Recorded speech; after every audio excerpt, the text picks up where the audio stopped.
বিসমিল্লাহির রহমানির রহিম। অবশেষে মামার বাসা থেকে প্রায় মাগরিবের পরপরই আমরা বের হয়ে গেছি।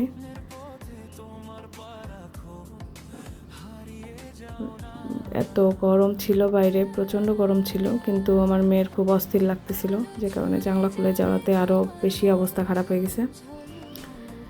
রাস্তা দেখতে দেখতে যাচ্ছিলাম। এটা হাতিরঝিলের মধ্যে পড়ে। এত সুন্দর একটা জায়গা, কখনো আসা হয় নাই, এমনি যাওয়া আসার সময় গাড়িতে দেখা যায়, ভালো লাগে। ইতিমধ্যে আমার মেয়ে ঘুমায় গেছে। প্রচণ্ড জ্যাম, অনেকক্ষণ জ্যাম পাড়ায় তারপরে আসা লাগছে। এত মানুষ, ঢাকা এখনও ফাঁকা হয় নাই। এই ফ্লোয়িং ঝর্ণা দেখে খুব ভালো লাগছে, যে কারণে একটা স্ক্রিনশট নিয়ে রাখছি। ইতিমধ্যে আসতে খুব দারুণ একটা জিনিস দেখছি। আসলে রাস্তার পাশে যে কোনো গাছে এত সুন্দর খেজুর ধরতে পারে, এটা আসলে অবিশ্বাস্য। না কোনো পরিচর্যা আছে, খুব কম। গাড়িতে এত মশা, জানলা খোলার কারণে প্রচণ্ড মশা, টিকতে পারতেছিলাম না, মশা শুধু উঠতেছিল, প্রচণ্ড মশা ছিল। অবশেষে অনেক কষ্টে বাসায় আসছি।